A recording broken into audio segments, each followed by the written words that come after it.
Alors, cahier scolaire. Cahier français. Oui, français que l'on achetait à l'époque et regardez cette écriture. Alors, c'est du surterling. Alors, ça, c'est la première page. Et bien souvent, on retrouve mon expérience. Il y a des Allemands qui ont écrit et ils ont écrit le même titre, c'est-à-dire mon expérience, mais d'après la traduction, vraiment bien sentie, bien vécue. Mon expérience 1914-1918. Alors regardez. Et vous parlez allemand, je suppose. Non. Ah non. Je ne parle pas allemand. Je crois que vous avez fait. Je fais un peu d'allemand au lycée. Ça, c'est avec une prof qui était absente, une prof sur 2 ou 2 fois sur 3, donc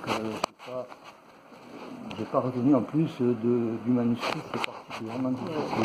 Mais bon, si c'était un texte imprimé avec un dictionnaire, on peut arriver. Oui, c'est par exemple, je ne sais pas si vous avez lu le livre que j'ai fait avec Eckhart Bernstiel. Ça s'appelle Ennemi fraternel et c'est le grand-père de Bernstiel, qui est allemand, donc, qui a combattu dans l'armée allemande, qui a été blessé et ramassé par les Français, et 2 témoignages de Français qui ont été aussi blessés, ramassés par les Allemands. Donc, voilà. Et il avait traduit lui-même le texte de son grand-père, et je trouvais que c'était un peu bizarre comme traduction, parce qu'il y avait sans arrêt le sale qui revenait, c'est une caricature. Ça. Alors j'ai vérifié, non, c'est lui qui rajoutait du colossal.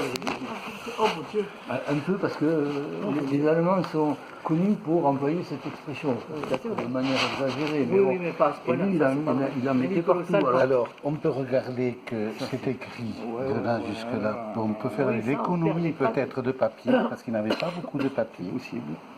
Que c'est écrit sans rature, que tout est dans l'ordre, comme s'il avait repris dans sa mémoire absolument tout repris. Et je lui ai posé la question à Eliane, mais comment il écrivait à la plume. Oui. Et elle m'a dit. À la plume. Et alors il me racontait qu'il fallait tenir la plume d'une certaine façon et que si vous pliez le doigt, on leur tapait dessus.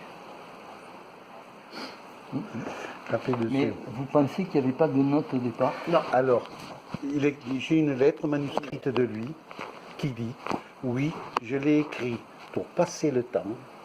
D'ailleurs, je n'avais pas de notes. » Et c'est un mystère. Alors, premier mystère, les dates, ils pouvaient le retrouver avec le journal de marche, puisqu'on a le journal de marche. Deuxièmement, je suis parti sur la théorie qu'il connaissait déjà la géographie. Parce qu'il a quitté l'école à 12 ans, mais ils avaient des almanachs.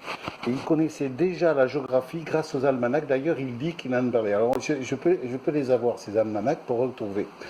Donc, il partait déjà connaissant. Ensuite, il se débrouillait pour avoir. Mais même comme vous l'avez dit, il ne gardait pas de notes. Il ne pouvait pas garder de notes, puisqu'il n'avait même pas de papier pour écrire à ses parents. Puisqu'il fallait de l'argent et il fallait. Et alors, c'est extraordinaire. Et alors, la question, ces deux Allemands qui ont découvert le tapuscrit, c'est ça. C'est aussi extraordinaire. Ça, vous dites qu'ils ont découvert le tapuscrit? Oui. C'est celui-là. Oui, il était aux archives de Fribourg. Et c'est un Richebeu qui l'avait envoyé là.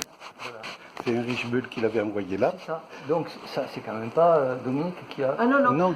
Alors, pendant la guerre, il y avait des jeunes qui venaient travailler à la ferme, des jeunes de ville, et donc ils ont trouvé ça.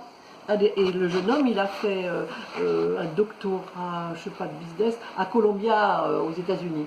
Donc c'était un doctorat assez intellectuel, et il a fait ça formidable, et il a donc travaillé comme il a fait après. Il a fait 15 copies comme ça, tapé à la machine, et lui aussi sans rature.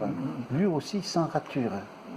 Oui, mais enfin, ça, parce qu'il a transcrit. Une transcription, voilà. Il a transcrit ça directement là-dessus. Mais à l'époque, les machines, il n'y avait pas droit à l'erreur.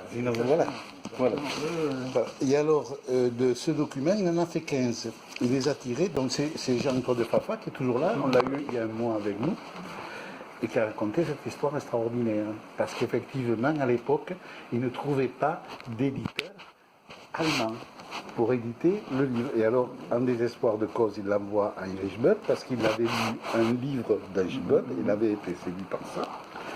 Et il a envoyé, il a envoyé, il a envoyé. Et alors, ça atterrit à Fribourg, où deux jeunes étudiants, une étudiante et un étudiant, enfin un historien, donc un historien, voilà, Angelika Strasmith et Ulrich Bern. Et la première question qu'ils se sont posées, est-ce que ce document, c'est pas un roman?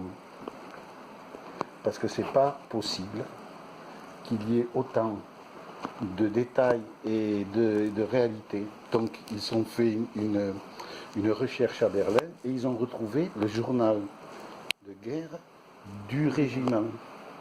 Et ils ont vérifié que tous les noms, les officiers, etc. Mais il y avait une étude encore plus approfondie, elle n'a pas pu le faire parce qu'elle allait encore plus loin. Et seulement, qui était ce Dominique Richet? Jean-Claude Fafard est disparu de la nature, celui qui avait écrit ça. Donc ils ont fait presque une enquête policière pour retrouver le fils Ulrich Richer, puisque... Et ils sont tombés sur un nom de quelqu'un qui habitait pas loin. Donc, un camarade. Et donc ils l'ont retrouvé et c'est lui qui leur a dit où était la famille. Et donc un jour mes parents ont vu arriver